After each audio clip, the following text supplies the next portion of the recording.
testing and it's not working now. So rather than leave you all sitting here longer, we will drop off the Zoom session.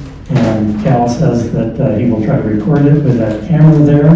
And we'll see if we can post it later for if you have any friends that are trying to be on the Zoom call. So hi everybody, I'm Dan the Geek, and you are at Science and Tech Club.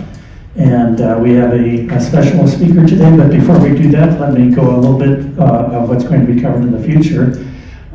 First, we will not have a meeting, another meeting in August. This is our only summer. In the summertime, we go one per month. And in September, I don't know if you want to see this guy, but this guy named Dan Magenheimer is going to be talking about practical AI, how to use AI in your daily life. And I've been working on that, and there should be some interesting things that could help you. On October 7th, which we're already in the fall, wow, Kathy Thompson is going to be talking about her experiences behind the scenes in a medical clinical laboratory. There's a lot of new technology that she's going to be talking about. And then later in October, Larry Batten is going to be talking about mapping our world, features, facts, and fun. All the future talks are on our website, and if you've missed them, the vast majority are recorded and you can find them there. So I'd encourage you to check it out. And the website will be included in, many of our emails include that, so you can bookmark that if you think you might want to look at what's coming up or go back and look at one from the past. So with no further ado, let me turn this over to Cal Cheney, who's going to be talking about iPhone photography. That dies, let me know. Thanks, Dan. Well, last time I talked about photography, it was for 5 hours, but over 4 weeks. So we had real good attendance for that too. So we're going to try to figure out in the future how to do that again in a little bit, somewhere between 50 minutes and 5 hours, so look for that maybe this coming winter. So we do have a lot to cover, but this may be the first time Tech Club's done a presentation entirely on an iPhone, not a computer, so that's something a little bit different.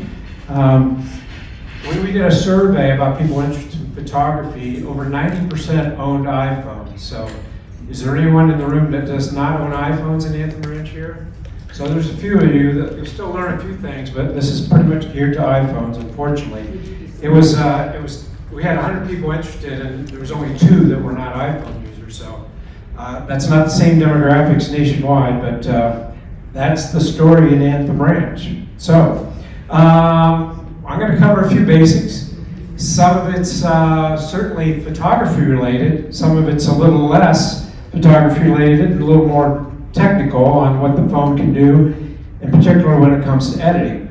But first of all, how do you hold the camera? Well, a lot of my work is video. So you hold it with your elbows as your tripod with 2 hands. And that is called shooting landscape or horizontal. We used to call it back in the day. Now everything's landscape. So that's how you hold it when you're doing landscape photography. Otherwise, I generally hold it like this. Again, it's kind of a tripod, and then my thumb is pressing the button. So that's just a pointer on more stability for your phone. When you are, you can pinch to, hello, you can pinch. That's how you get that. And then when you're focusing, you want to touch on that. Or if I want to focus on the back wall, I touch back there, okay? So that's all pretty basic stuff, but that's how you get your focus. Touch, touch, touch. Now, when it comes to exposures, you should be touching up and down and all over. So never take one photo, take 5 or 10 photos and then figure out later which one's the best and how to edit it. So when you're checking for exposure, like if I'm shooting into a window, I want to touch the window and then the camera adjusts for that exposure. On the other hand, I'm turning the other direction, I'm going to touch it again. That's going to help with the exposure and the focus. Now there's another thing called focus lock or exposure lock, AE, exposure lock, and that's when you hold it down and you see that AE a lot come up. A good example of that would be you're in a difficult lighting situation and you want to keep it at that exposure. And it will stay there on your photo until you, again, normally when you change and move around, your exposure changes, but not until I hit it again will the exposure change. So in some cases, you do want to lock in the exposure. And we'll show a little video on that later. All right, there are 3 lenses on most of the newer iPhones. One is wide angle. Your wide angle lets in the most light. It's as wide, sucking in as much available light as possible. So when you're in a low light situation, the wider your lens, the more light can come in. It has a telephoto, which is pretty obvious to zoom in. They're getting better and better. And then your normal lens. So again, you pretty much, you do that right here. If I touch that 0.5, see how wide that goes? If I touch the 5, see how it zooms in. Simple as that. So these are things I think most of you know. And you can go somewhere in the middle with your hands if you want to do it that way. Now an interesting point on, if you're shooting at 1, see I'm touching 1 there, that's your middle of the road, that's your highest quality lens. On most of the newer cameras, if you want to get techie here, that's 48 megapixels. When you go larger, you're losing megapixels. It cuts it in half when you're out at 20, it cuts it to 24 when you're at 2 times. So you lose a little bit of quality. And when you go to 5, it cuts it down to 12 megapixels. So some of you know that, you understand megapixels, but you don't really realize when you go from 1 to 5, you're cutting down the amount of quality of the photo. It's pretty much irrelevant though for what most of us do when you're just posting on Facebook or sending it to your kids or whatever, but I still wanted you to be aware, the more you zoom in, the number of megapixels and the quality of the image itself goes down a little bit. Oh, by the way, on holding the camera, there's a trick for some of us that have a hard time bending over, or better yet, getting back up. You can hold it upside down and take your shots, and then in editing, you can, when you hit the crop button, you can flip it back over. Some people like to do that, like if they're shooting a pet or want a different angle. You can hold it upside down and press it that way. Just a little trick to think about when you need to get a lower angle. So we'll show you a little bit of editing here in a minute. All right, on the camera there are some, when you're editing, let's see here. I changed some things around so it's for this presentation, so I'm a little bit not used to it. All right, so let's say we're editing this shot. This is your edit button down here, the squiggly button. Can you all see that? So you press that first, and then these things appear. What you're going to focus on is the adjust button. When you hit adjust, then these things pop up. This is the magic button. See the magic wand with the stars on it? If nothing else, hit the magic button, and the computer, the artificial intelligence, will edit your photo. It does a really good job. You can't do some of the extra things that I like to do on it, but if nothing else, you want to hit that. Now, the first button I hit is exposure. See plus or minus? So then you hit the slide here. So I'm going to slide it, see how it blows it out with too much exposure, or I slide it the other direction and it gets too dark. So that's a very key one to fixing your photos, is exposure up or down. The next button says brilliance. Pretty much the same thing. When you get technical, again, it's kind of messing with your exposure up and down. There's some examples I'll show you in a minute where I use that. The next button is highlights. Again, it's not as important. It's kind of redundant, so you can play with that. There's no right or wrong on editing. You do what you like and what feels good to you, but most of it's pretty obvious. The next one is called shadows. And I'll give you the technical terms for these. Exposure is your overall brightness, duh. Brilliance adds local contrast, making the glow. Highlights adjust the brightness, duh.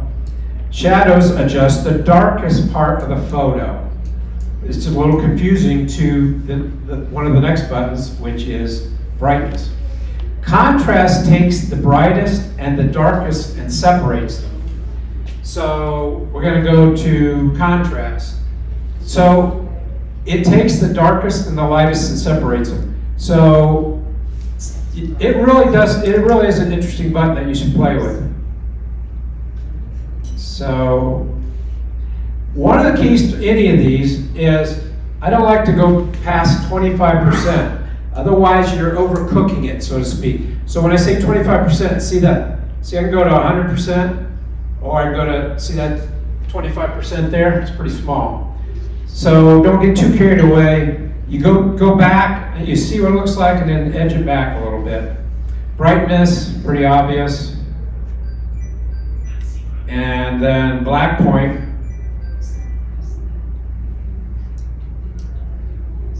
Saturation is really needed on flat shots, but obviously not in this one. It's already a good shot. Vibrance is very similar, same difference. So a lot of these are redundant. Warmth is a good one to use on when you're doing, you have faces of people's skin and faces, so use warmth on that. So, done. Cancel. So let's go to a different photo here. This was kind of a fun one. And if I, let's see here, let me double check my notes. Oh, and it's always better to underexpose when you're shooting than to overexpose. When you underexpose, you can increase in what we call post-production your exposure and so forth. When it's blown out and overexposed, you don't have the detail or the data there to resurrect. So if in doubt, it's always better to underexpose. Okay, I'm going to go to, and we'll show you some more about editing in a bit, because it's really important. Let's see here, give you another example.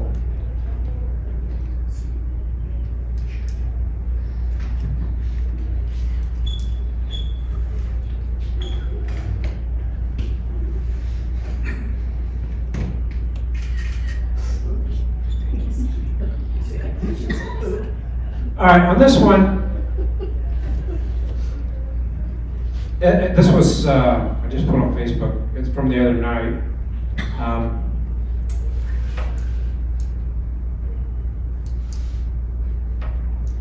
And I'm going to show you the crop button. So the crop button here is pretty simple. You press it, and then I'm going to make it more cinematic by doing more 16 by 9 is your dimensions on that. So the crop button's pretty simple. But this crop button is the other one I was saying a minute ago that you can flip by touching this button on top. See this here? This is what rotates it. So let's say I did take it upside down and I want to turn it. That's how you turn it. It's that button up top there. Okay? And sometimes you need to do that, especially with video. You need to turn it. Is that only available on the crop? That's only on the crop, yeah. So it's kind of a hidden thing. All right. Now, I'm going to go to settings. And we've got it on airplane and so forth. I'm on settings now. And I'm going to go to camera. Where'd it go? General settings. Come on. Okay. Going to camera. There's two things I'm going to point out on the settings you might want to consider. Grid. Okay? The grid sets lines across your camera that helps you have a balanced horizon. One of the craziest things that bugs me when I see a photo, sometimes framed, is the horizon is going like this or this. So I'll show you a grid in a second. So that's a simple button to set on the camera, grid. And there's one other thing on your camera, on the settings. Where to go here? It's high efficiency. And all of a sudden, I'm not seeing it. It's basically a setting that saves some of your space on your camera, called high efficiency. It's under formats. Under format. Format, there we go. So high efficiency at the top. Without getting too detailed, it still gives you good quality photos, but it doesn't eat up all your space. High efficiency. All right, now.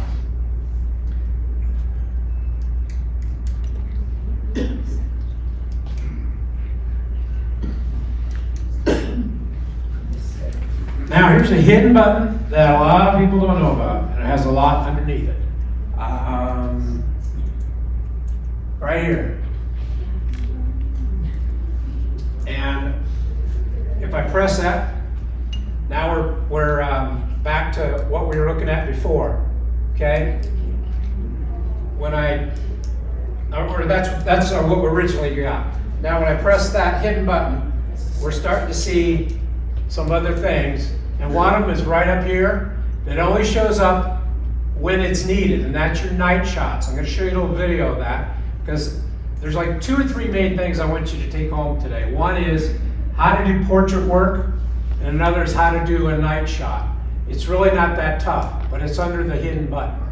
Okay? So let me find that video.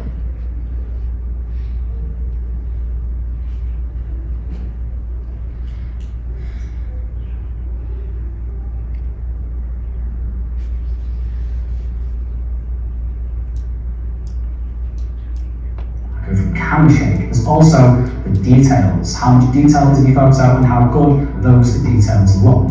Because when your iPhone isn't able to gather much light, the details can appear mushy. And one of the most important things to remember is that your iPhone's main camera, the 1x camera, is by far the highest quality camera. Oops. Lets in significantly more light than the other cameras. So if you want the highest quality image with your iPhone in low light, always use the main camera. But the main method in the iPhone's arsenal when it comes to low light photography is night mode. Night mode can brighten your shots and capture more detail in low light situations, and it's an automatic mode, meaning it's only going to come on when the iPhone thinks it's dark enough. And I want to preface this night mode demonstration by just letting you know that night mode's availability differs across the iPhone range. This 15 Pro Max, for example, has night mode on all of its cameras, whereas yours might not. And here is a full list letting you know which iPhones and which cameras night mode is available. Mostly anything over the iPhone 14.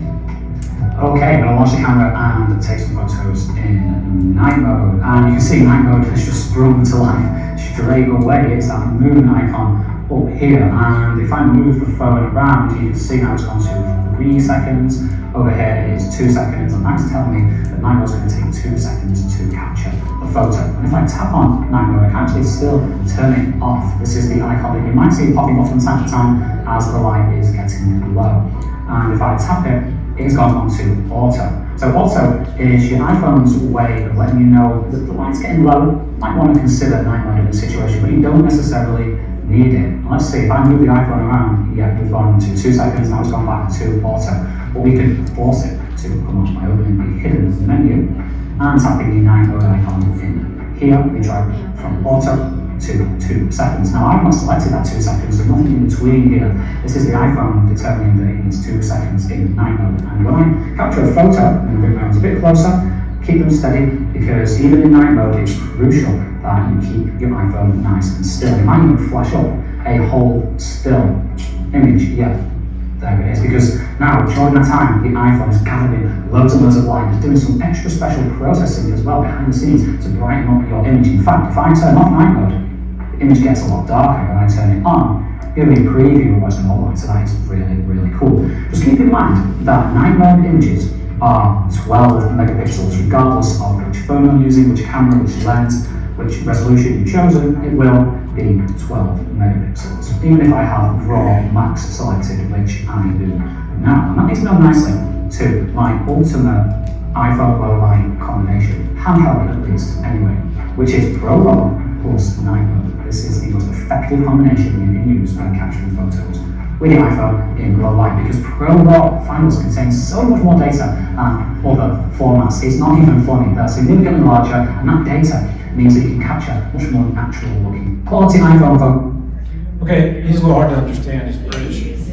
And I can't demo it for you because we have to be in total darkness.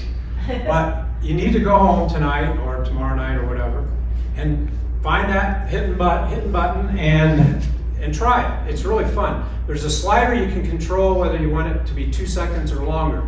Where it's really neat is like holiday lights. Or, you know, like an hour after sunset, you can try it. The camera is intelligent enough, it'll do most of the work for you, but you can adjust it with a slider as to how long you want the lens to be open. You can even do, if you're in a dark area like in Vail or something, you can get some meteor showers or whatever, so the stars. So it's a really fun thing to learn and to do. All right. Show us the button again, the magic button, the little tiny button you said was hidden. Yeah. The arrow. So it's the arrow up here, right in the top middle. Okay. So if I hit that, you see the bottom will change here. So and then now that's the night mode. It looks like a half moon almost. Half moon. Also up there you see the flash button. That's a flash button. Now your camera's smart enough to pretty much kick the flash on when it's needed. But for those of you that are really into this, let's say you're shooting somebody at a sunset and they're in the foreground, sunset's in the background. You can force that flash on, and a professional photographer would call it a fill flash. It kind of lightens up their face even though the camera's exposing for the background. So that's the flash button. So where do these controls come in? I'm sorry, what? Where do the controls come in on the night mode? When the exposure senses it's in night mode? Yeah. Okay. The camera will do it when it's needed, if you've got, that part open there. Okay, next.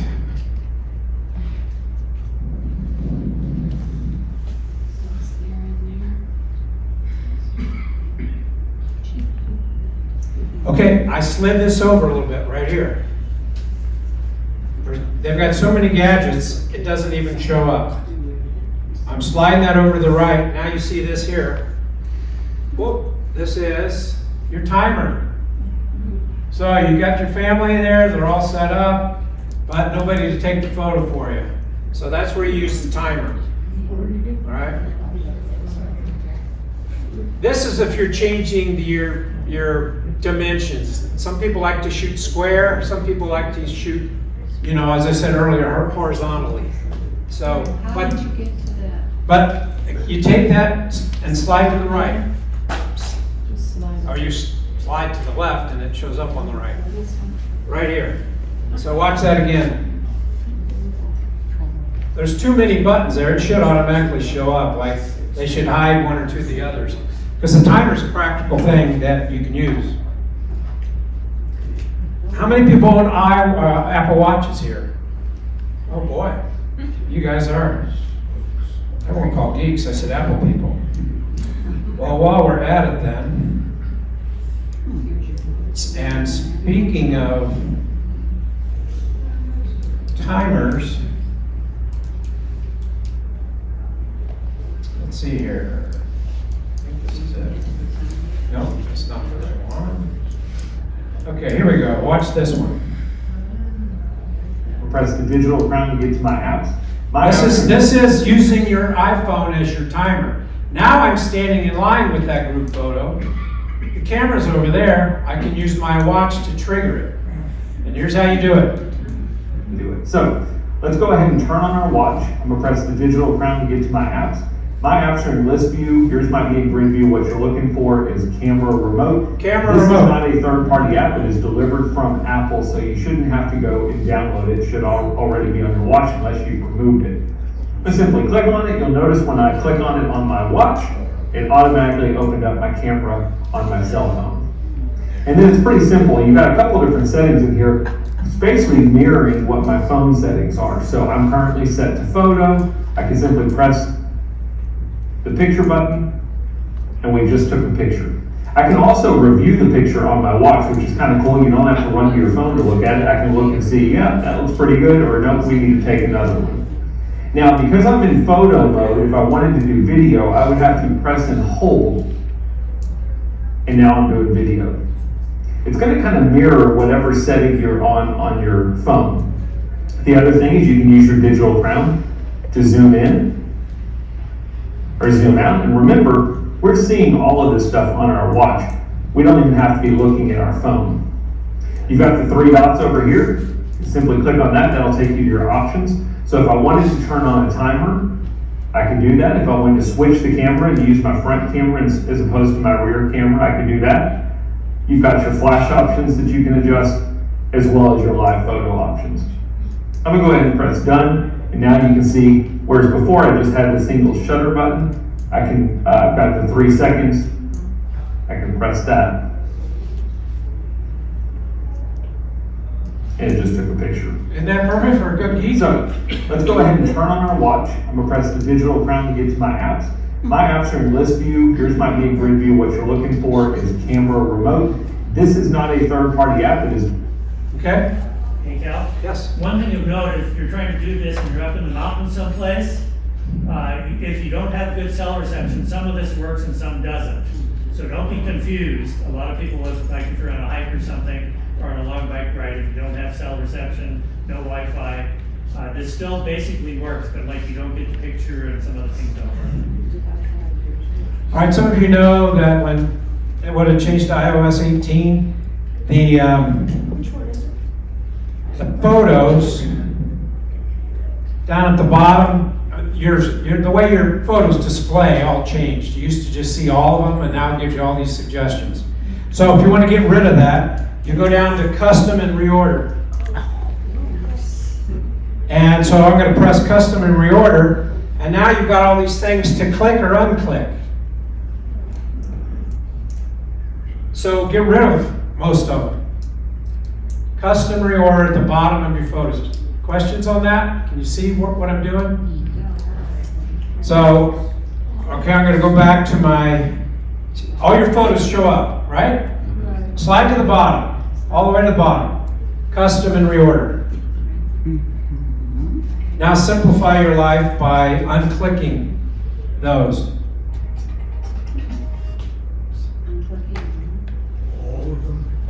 Now the cool thing with this AI technology, it is making your trips their own albums.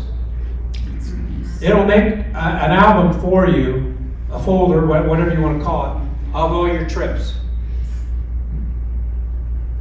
You can go crazy on that, or you can keep it simple. I'm going to show you another example. See, here's my Denmark and Sweden. I didn't do that. There's Custer Black Hills this year. We rode bikes to St. Louis. There's a golf trip from last year. It did all that by itself. It just had to have it clicked. Isn't that crazy? Now, also on my pinned collections, you see my favorites.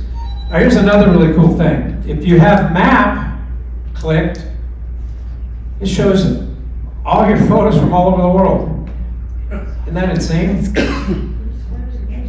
Maps. Okay, we're gonna go back. I think. We don't have maps. It was a iPhone 15 and newer. I have a 16. I don't have Okay, a I'm going 16. back to custom and reorder. All right, if it's not on there, then it's under pinned collections. I'm sorry, pinned collections.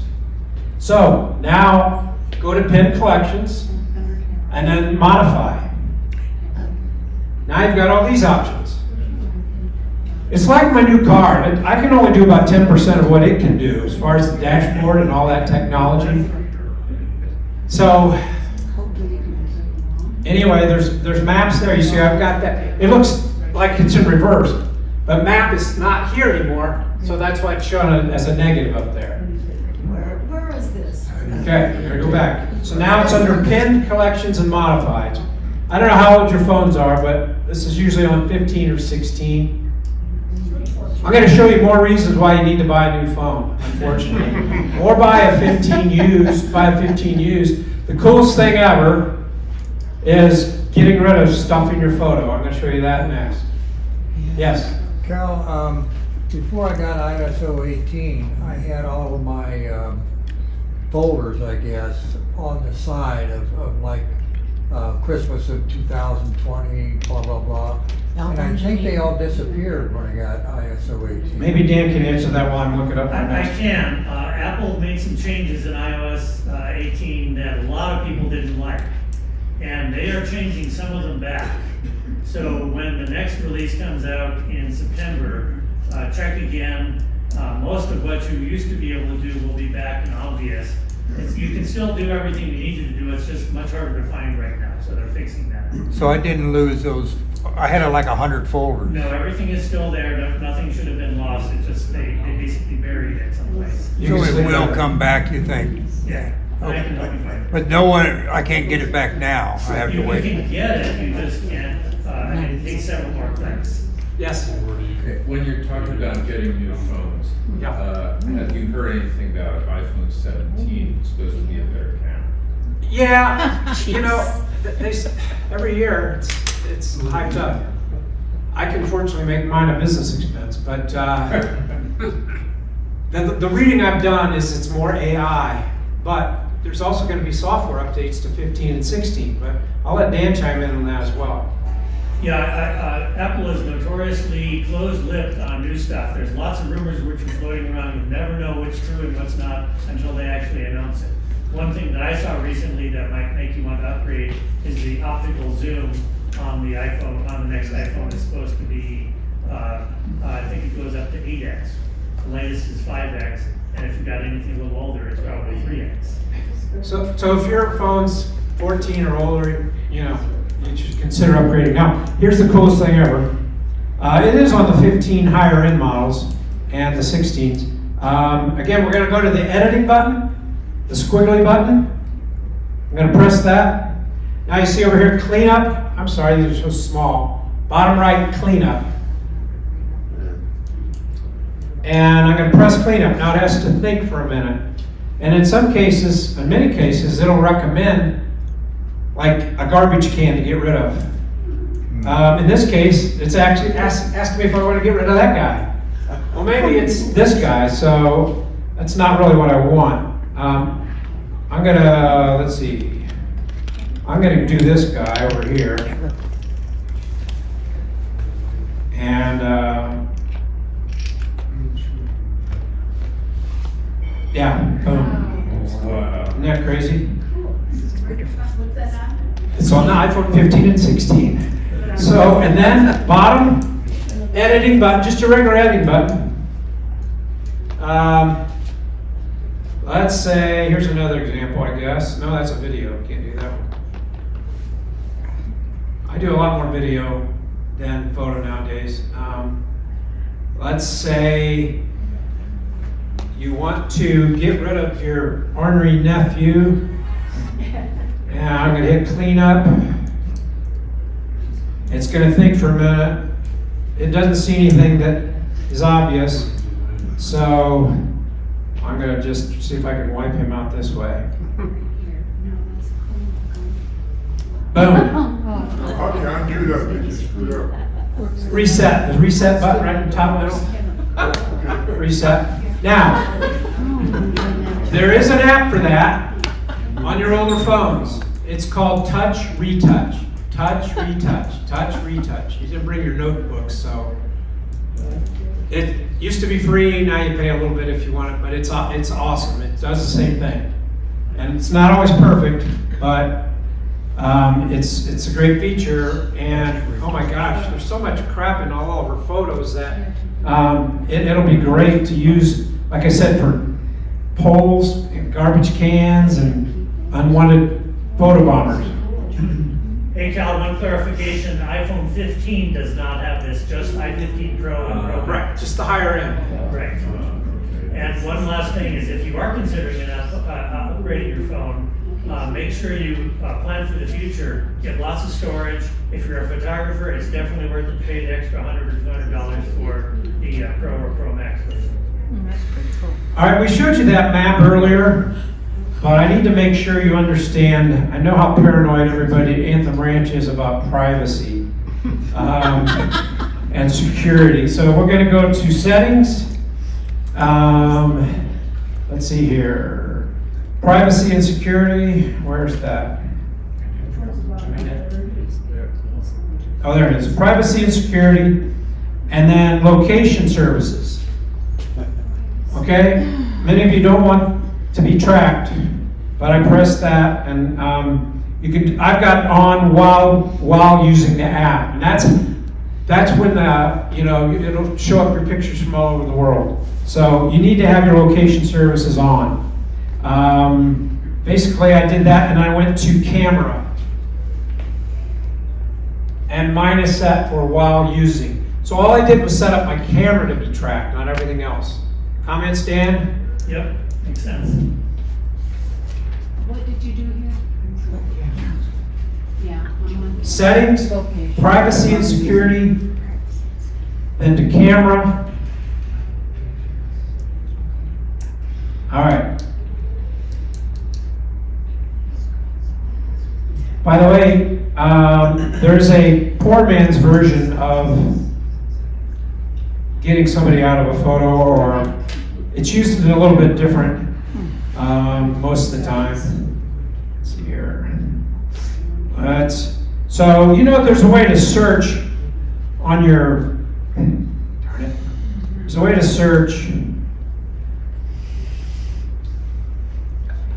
any of your photos. So and this is the same for Facebook. By the way, if you're not on Facebook, you're missing a lot. We've got a great Anthem Ranch Facebook site. We won't steal your privacy and security. Where is it? Come on, right there. That's the same button on Facebook when you're searching something. So I'm going to search cats. Now I've got my cat photo up. Now, if I, let's say, take this photo and I hold down, now I copy. Did you see that? I just held my hand on it. I'll go back, or do a different one. I'm holding my thumb on it, and you saw that little flash. Now I hit copy. Now I'm going down here. I want to send a text. So messages to Joyce. Now I can paste, and there's the cat without the background. Okay? So does that work if you're posting an ad on Facebook Marketplace? Yeah, that would work. So trying to think of another, if you had a crappy background, that one's not bad, but again, if I hold it, well, I know why it's not working. Try a different one. There. Oh, by the way, while I've got him up, see this little thing over here? I'm going to press that, and I'm going to name that person. That person is Keith Templeton. Now, I was going to show you this later anyway. Now, I go back to all my photos. Remember that search button up there? the blue, Keith Templeton. Search. And all these photos come up of him. So put your grandkid's name in there. You pick them out once. I'll give you a better example, maybe. Let's see. All right.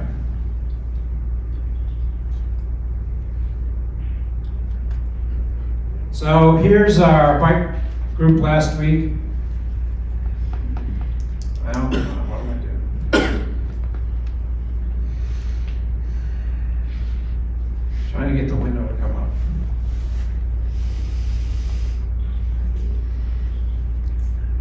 Well, that lifted the whole group. Now, here's the same thing. I go here. There's Amber. Name this person.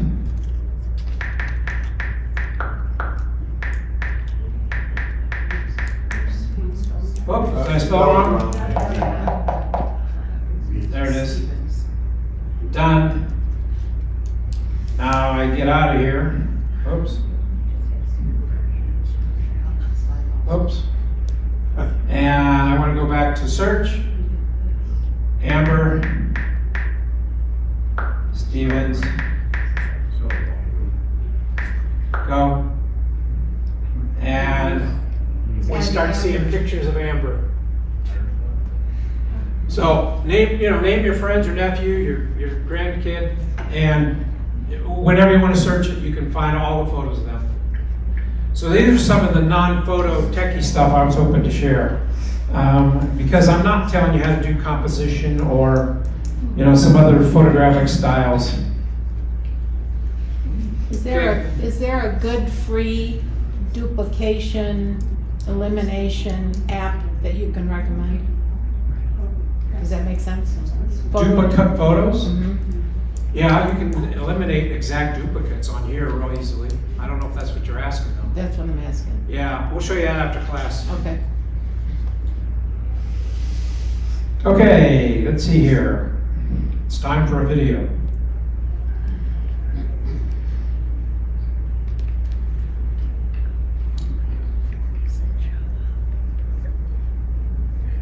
I'll ask them to jump up on cue so that I can get that jumping shot. Now at the same time, I'll be activating burst mode on my iPhone. So in order to activate burst mode, I'll need to take that shutter button on the left, and I'll need to drag it up towards that little preview. Used for dogs or grandkids. After holding your iPhone in a different orientation, you still need to drag the shutter button towards that little preview of the photos you just taken. Now I know that sounds kind of confusing, so let me show you exactly how to do it. Guys, ready? 3, 2, 1, jump! Alright, did you see it? Just before I started to jump, I dragged my finger up towards that preview of the recently captured photos. As I was doing that, my iPhone was quickly capturing a lot of photos, one after another. You can even see the number coming up, showing exactly how many images I've captured. This time, instead of dragging the shutter button up to activate burst mode, I'm going to do something else. I can also activate burst mode if I simply tap and hold my finger on the volume up button on the side of the iPhone. This can be particularly convenient if you're shooting from a lower angle, because then this button can be at the top of the iPhone while the screen is pretty low, so it's more difficult to reach. Okay, are you guys ready? 3, 2, 1, jump! So now, let's open up the Photos app, and let's take a look at the burst mode photos we just captured. Now inside Photos app, you'll see that any burst mode photos that you've taken look like a stack, so it's kind of like a stack of photos, one on top of another. If I tap my finger there, I've now opened just one stack, or one set of burst mode photos. So at the top left-hand side of the screen, you'll see burst 39 photos. So that means that within just a few seconds, we were able to capture 39 different photos within one burst. So 39 photos sounds like a lot, and if I keep doing this a lot, my iPhone will be full very soon, right? Yes, but fortunately, Apple makes it really easy for me to select my favorite photos and discard everything else. So let me show you how to do that. At the top of the screen, you'll see burst 39 photos. So I'm going to tap on burst, and now I get to choose favorites. In other words, I can choose which photos I like, so which ones I'm going to keep, and I can also choose which ones I'm going to discard.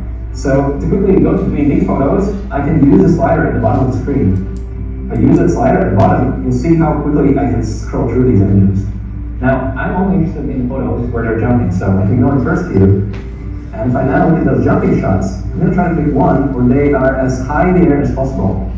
So I think that would be this shot. So if this is the shot I want to keep, I would select it by tapping at the bottom right hand corner of the shot where we have this white circle. As I tap my finger there, circle becomes blue, and now I've selected this one photo. If I want to keep 2 images, I can select another one. When I'm happy with my selection, I can tap on done at top right, and now I'm given a choice. So can I ever keep everything, or I can keep only 2 favorites. That is the option I recommend you use. However, when I hit that button that says keep only 2 favorites, all the other personal photos will be discarded. So once I tap that, all the other photos will be gone. So make sure you do your selection carefully.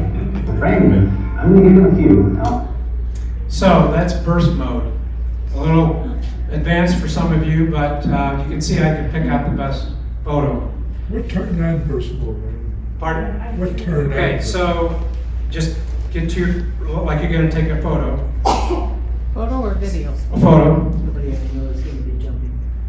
And then you slide, you put your finger on it and hold it up. Raise your hands, people. So those, I just took a bunch of photos. So you put your finger on the photo button and then slide it up. I guess I didn't get it. Well, that doesn't We're work. not sliding high enough, I think. There we go. See that white button is lit up now? No. Well, it's taking a video, isn't it? Well, it's taking 39 photos, like I That just showed is you. true. So when you've got kids running through the frame, or you want your dog just in the right freeze frame, this is a good way to get it. Movement. You're filming a bike race, people are going past you, you know, something fast. You'll get just the right photo you want then. And then he showed you how to pick it up. And you can Google this. That's my son's favorite saying when I ask him a question. Google it, Dad. Google it, Dad. Now it's YouTube it, Dad. So that's a fun thing to learn. And by the way, there's another thing on video. If you shoot a video, you can make a freeze frame of that. There's special software called Frame Grabber if you want to do something like that. Okay, I don't want to get too heavy on some of that. Now we're going to actually do a portrait. Dave, you ready to get your picture taken? I'm serious. Come over here. Now, logic says he's going to sit there, but he's not. He's going to sit here. Why? I want the natural light from the window on his face. Slide over a little bit more. The other thing when I'm shooting a portrait, duck. The other thing I'm doing when I'm shooting a portrait, you don't put them near a wall. You don't put them near the bushes. Everybody does this all the time. Get them 10 feet away from the wall or the bushes. Why? So you can soften the background and blur the background. Now we're going to portrait mode. See, I'm in photo. Now I slide over to portrait. Just one little button over. Everybody got that? This is the biggest thing you should learn today. Portrait mode. Pets, flowers, people. It gives you what we call shallow depth of field. Used to have a $2,000 lens to do this. Now you can do it on your iPhone. All right. You can see Dave on there. I'm getting a little closer. Now, another trick. A lot of times you want to shoot down if you can. Gets rid of double chins. Not that Dave has it. And the other thing about a bar stool is it gets something to do with his hands. All right, there's a shot. Now, I can actually do different shots in there too, with different light. Isn't that crazy? Yeah.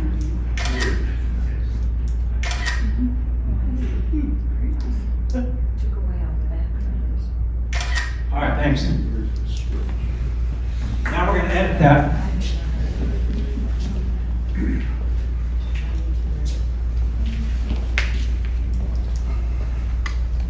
Okay, I moved my photo button, so it's good for the other.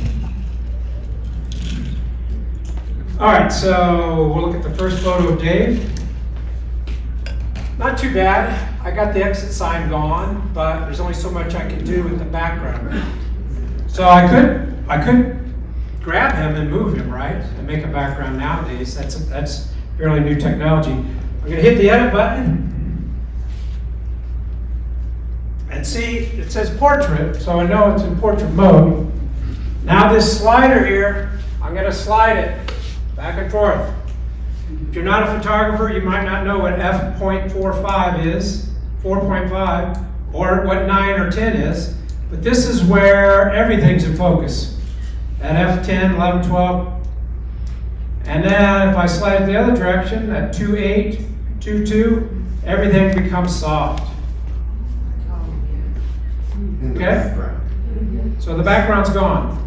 By the way, portrait mode has a little AI to help with your faces too. It doesn't do digital surgery, but it does soften the skin a little bit.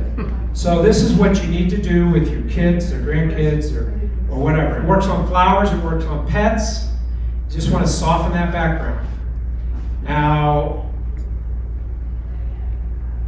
I also might, it has to think a little bit. Now I'm going to edit the, it's a little dark, right? So I'm gonna go to that plus minus, add a little bit of brightness, but not too much. There we go. I can do brilliance too. See that? That's got a nice pop. I'm gonna go over to shadows. Play around with that a little bit. Contrast. Don't like that. Again, a little brightness. Black point, not a big deal. Saturation. And then remember I told you warmth. Warmth is good on skin. See, it adds a little golden hue. I use warmth on to make sunsets look even better. Wrinkles? Wrinkles, yeah. And then this vignette is kind of a cool one. This is the last one, the furthest one to the right, vignette. Look at that. Darkens the corners. Now I really need to crop it though. Should have done that first probably. And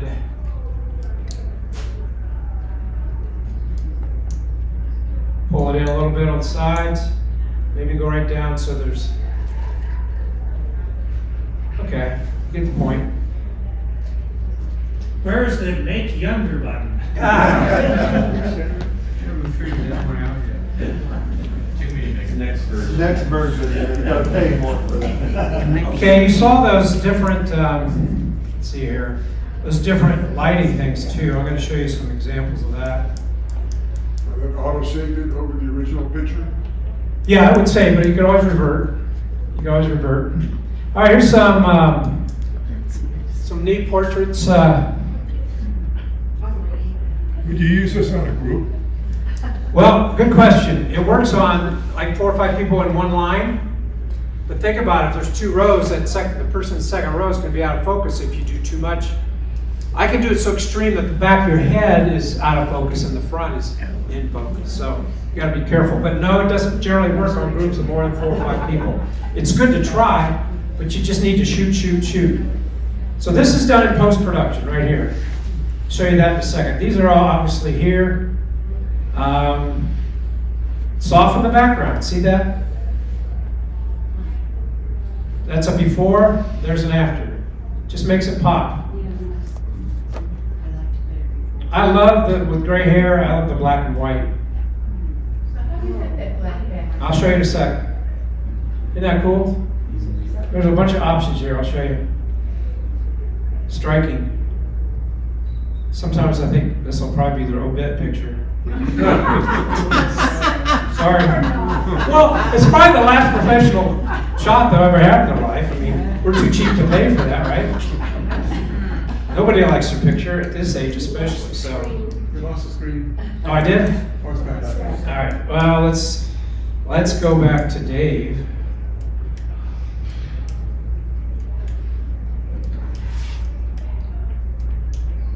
All right, now we're going to go to the edit button.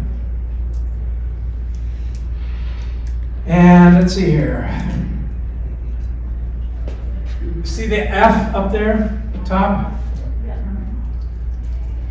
that's your, you know, your format. You're gonna touch that. Well, that shows your slider again to shallow depth of field. But then you see these here. Okay, so I moved that over. The next one is contour light. You don't see a big difference. The next one is stage light. Isn't that pretty cool? Yeah. And it looks better not on a big screen. You know, his hair looks kind of weird there. And then there's stage light mono. I don't like it. And then low key, that's usually not very good. But those are right there, and you can do them in post-production. I don't ever do them in advance. If you shot it, like you saw it show up when I did his photo, you can't change it if you shot it that way. But in post-production, you can always change it. Yeah? Why is the background yellow? It's not white like the room. Good question. Did you warm it up? I probably did the warmth lights button. up there? The warmth button. Yeah, it's probably more of the warmth button.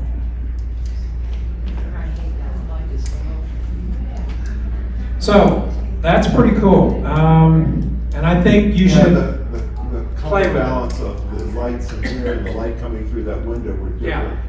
Never shoot into windows. Use the window in your favor. Never shoot into the sun. Shoot with the sun at your back. Never shoot from 10 o'clock to 3 o'clock during the day. You want to shoot in the morning or in the evening. It's called the golden hour. All right, who knows what the blue hour is? When you're traveling, the blue hour, you get awesome pictures in Venice or wherever you are. Very good. One student got that one. All right, so I need to wrap it up here pretty quick. Let's go through a few more bits and pieces, but get your questions ready. You know, the bottom line is you're not shooting on film anymore, Dad. Click, click, click, click. Shoot like crazy and then figure it out in post-production and delete them. I mean, that's how you're going to get your best work. All right. Yeah, there's all those photos I took today of all y'all.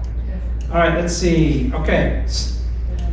The last video I'll show you is this sunset video. How to shoot sunsets. Sun.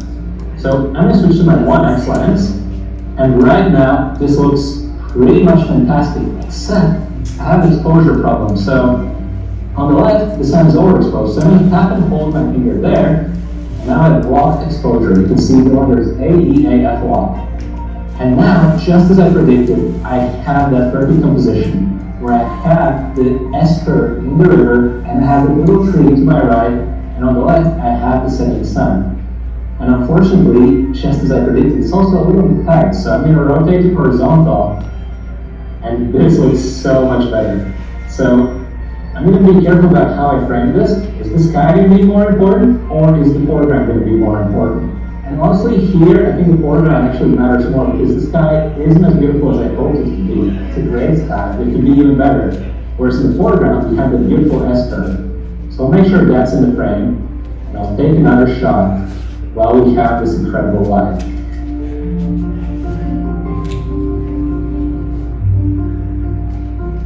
Alright, one more spot to go. We've got another image right here, so that's where I'm going to walk next.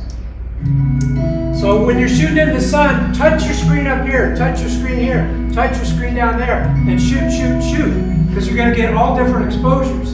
Then we've done the editing, you got it. Between the last rays of sun. And here I am, back at the spot that we started earlier. And once again, this looks beautiful, and the sun is exactly where the app predicted. So Photopills did a great job here. But once again, the brightest part of the image is a little too bright, so I'm going to tap and hold my finger there. And now, with some more balanced exposure, I'll go ahead and take that shot again. Back the lens. Now, let's turn our attention to the shot that we scouted earlier, was the sun. So I'm going to switch to my 1x. Hoped it to be. It's a great sky, but it could be even better. Whereas in the foreground, we have the beautiful S curve. So I'll make sure that's in the frame, and I'll take another shot while we have this incredible light.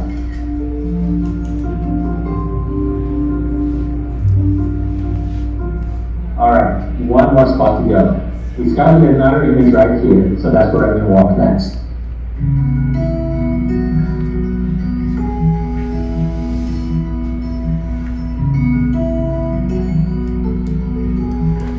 Now we're about to lose that sun. The early window has rays of sun, and here I am back at the spot that we started earlier. And once again, this looks beautiful, and the sun is exactly where the app predicted. So Photopills did a great job here. But once again, the brightest part of the image is a little too bright, so I'm going to tap and hold my finger there. And now, with some more balanced exposure, I'll go ahead and take that shot again. So that's what I'm saying. Touch, touch, touch, get different exposures, and figure out later when you're editing which one's gonna work out to be the best. All right, questions? Let's wrap it up here. Oh, well, Yes? I still don't understand, how do you get the black for the portrait? I'll show you after class. Okay. Basically, you go to that upper left F button.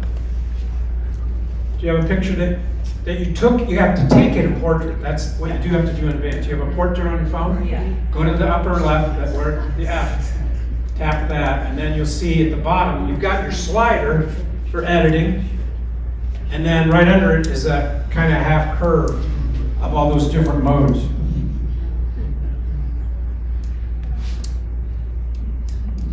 Here's a couple before and after photos for you. Before, after. Before, after. This one's amazing. Oh my gosh. All right, so I'm gonna tap on that and edit it. Obviously, it needs exposure. This is just another flat day in Alaska, so I had to go way up on that. Brilliance. I went way up. I broke my rules. I used to tell you 25%. Highlights, that didn't do much. Shadows, there you go. Unbelievable. Contrast, doesn't do much. Brightness, I'm losing the sky, but you know. Doesn't look like that in person. Black point, not much. Saturation, of course. And then, technically, vibrance does a little more than saturation. That helped a lot, right?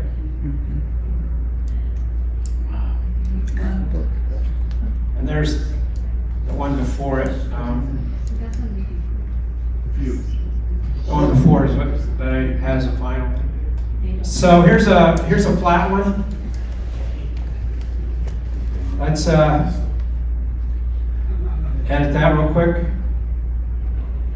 And then 25%, brilliance. That is a kick-ass, I'm sorry, that's a really good button. And then highlights, not too much. Shadows, see that? That lets you in there more. Contrast, contrast is a weird one. Brightness, a little bit. Black point, ooh, that adds some richness there. Saturation, a little bit. Vibrance. Isn't that great? Now revert. Where's the button?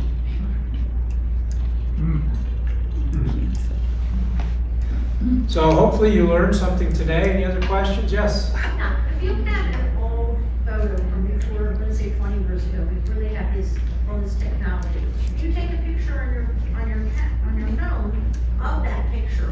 Do you do all this stuff to it? Yeah. The key is doing the picture right. You know, it's got to be perfectly flat. You might zoom into, well, certainly 1. Sometimes it looks better if you shoot down even further on 2. It's how you present it, you know. Lighting as well. You don't want the curls coming up and that sort of thing, but yes, it definitely can be done. Take a picture of an old photo and then do all that sort of magic to it. You can get rid of somebody on there too. I've done divorces before. I've taken pictures of couples, gotten rid of them.